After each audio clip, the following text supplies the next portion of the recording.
Prólogo. Tras vivir una vida que se puede considerar larga para estos tiempos, no veo la necesidad de alargarla de manera artificial como últimamente todo el mundo desea. He vivido más de lo que la inmensa mayoría de animales o humanos lo hacen, y no creo que la vida artificial sea ciertamente la continuación de la vida humana. Las técnicas usadas para lograr la vida eterna no son las idóneas. En mi refugio final, antes de mi fin, os narraré la historia que me trajo aquí. La situación no fue hacedera, ya que el mundo experimentó cambios radicales. La tierra ardió, el agua se volatilizó, los días de gloria de nuestro planeta se terminan, y poco a poco, el Sol, como predijeron los científicos, comenzó a acrecentar sus dimensiones, aumentando su potencia con oleadas de calor que invadieron el mundo hasta convertirlo en inhabitable y un efecto invernadero a lo bestia. La humedad del aire apresaba el calor, pero con la acentuación gradual de la temperatura, el agua se fue evaporando hasta no quedar ni una pizca. Al principio servían trajes comunes para protegerse, pero con el pasar de los años se fue complicando.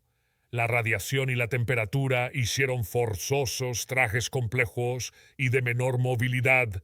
Sin el agua y nuestra preservadora atmósfera desaparecida, los rayos del sol penetran en el planeta, dañando el ADN de todo ser que alcanzan indefenso.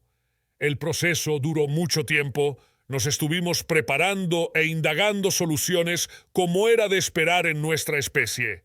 Lo innegable es que aun siendo tan desarrollados tecnológicamente, el costo que nos acarrearía sería ingente.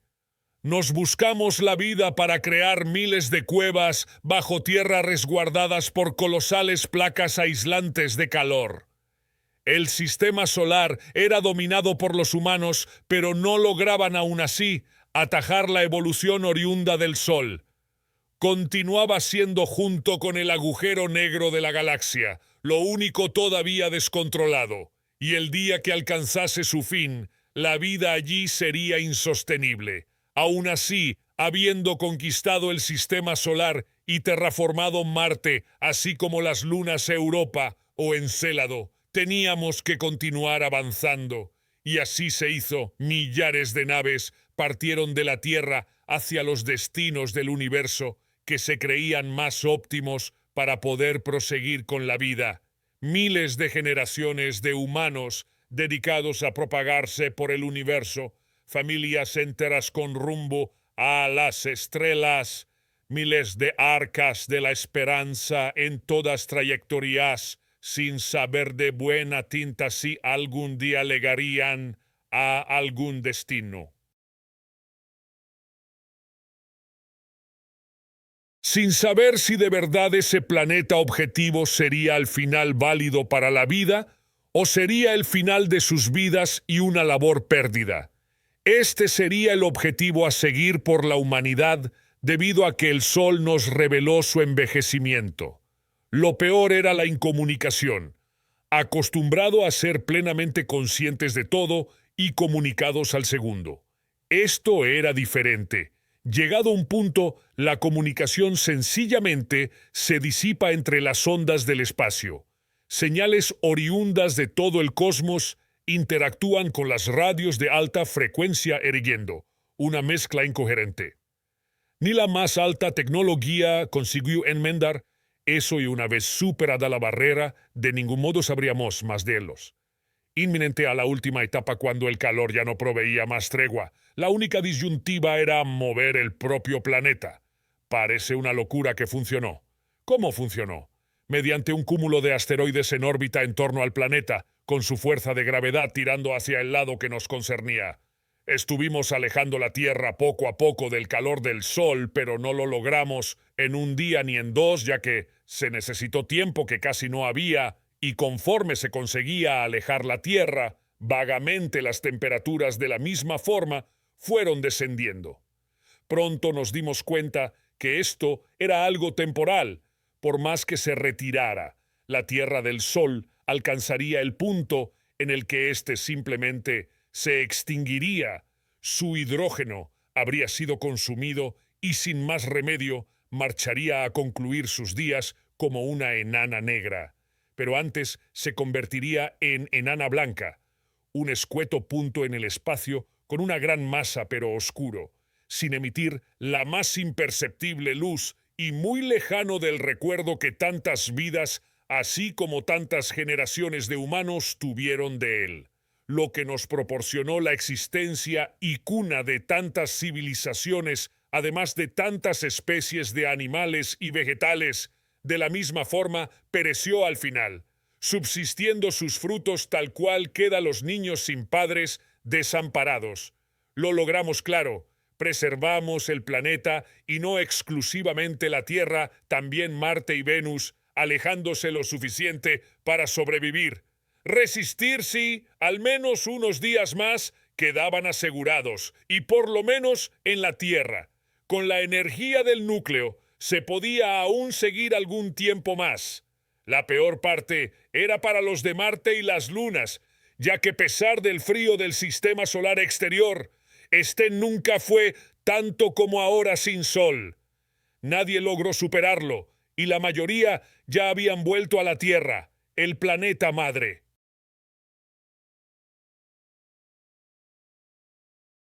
Los que se quedaron yacerían gélidos en los yermos planetarios sin calor. Una tierra sin sol es como un año sin verano afligido, amargo. La Tierra estaba en suspensión continuando con su movimiento de rotación y traslación, moviéndose alrededor de la enana blanca, pero como si no lo hiciera, los habituales vientos ya no eran tal. La superficie era ahora como la de la Luna o Mercurio. Perduraría así por innumerable lapso, sin variación como la Luna. La superficie terrestre anteriormente nunca apreció tanto frío y deambular en trajes espaciales. Por la superficie era lo más dolorido que ningún humano podía concebir.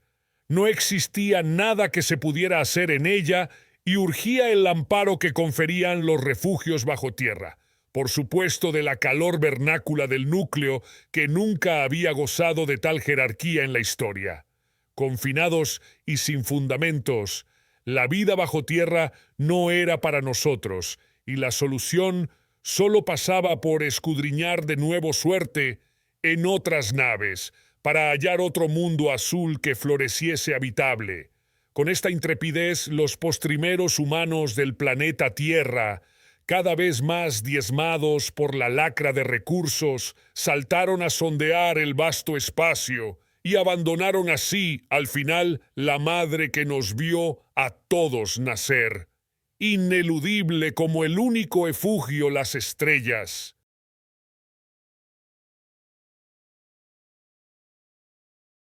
El camino. Hasta el fin, avances incesantes se sucedieron en la historia del ser humano, comenzando con la rueda o el fuego y pasando por la tecnología más vanguardista. No paramos de innovar. Con Internet se emprendió el progreso más significativo. Lástima que en aquellos años se le hiciera un deterioro ingente al planeta. Pagamos las consecuencias de aquello incontables generaciones después. La contaminación atmosférica provocada por los gases de efecto invernadero demoró inconmensurables periodos de tiempo en limpiarse y el calentamiento global, unos 500 años de duras secuelas que arribaron a posteriori.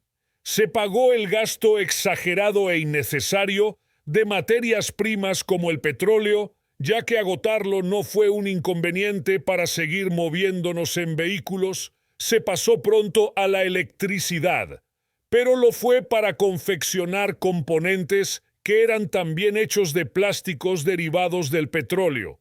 Como ya casi no había, se requirió cambiar del uso habitual de plásticos a otros materiales.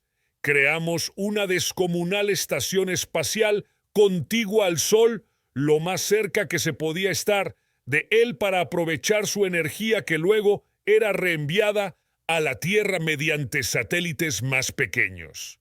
Con placas solares más contiguas, el aprovechamiento de la energía solar era máxima, unida a la nanotecnología que en ellas iba incluida, forjó una forma de energía que una vez instaurada fue muy barata y trascendental. Pero en años posteriores acontecieron un sinfín de nuevos progresos. Pronto pasamos a controlar la energía de fusión, la energía que se da en el interior de las estrellas. De hecho, el Sol mismo es un reactor de fusión natural. Todo sucede cuando dos núcleos atómicos ligeros se fusionan para formar uno más pesado. Esto libera enorme cuantía de energía en el proceso que empleamos para crear consecutivamente energía eléctrica. Esta técnica, una vez controlada, es más económica y segura que las aciagas centrales nucleares. Estas causaron grandes desastres, como fueron el de Chernobyl, Fukushima o Ascó II en España. Quedarían ya para el recuerdo reemplazadas por la nueva energía más segura que aún hoy en mi época es la energía usada para mover el mundo. El Sol se agotó y no solo su energía faltaba en la Tierra, ya que los recursos naturales en mi época estaban casi agotados. La ironía no es que se agotaran solo los de la Tierra, sino que además los de todo el sistema solar. En una época como la de mi espléndida adolescencia y en el máximo apogeo de la raza humana.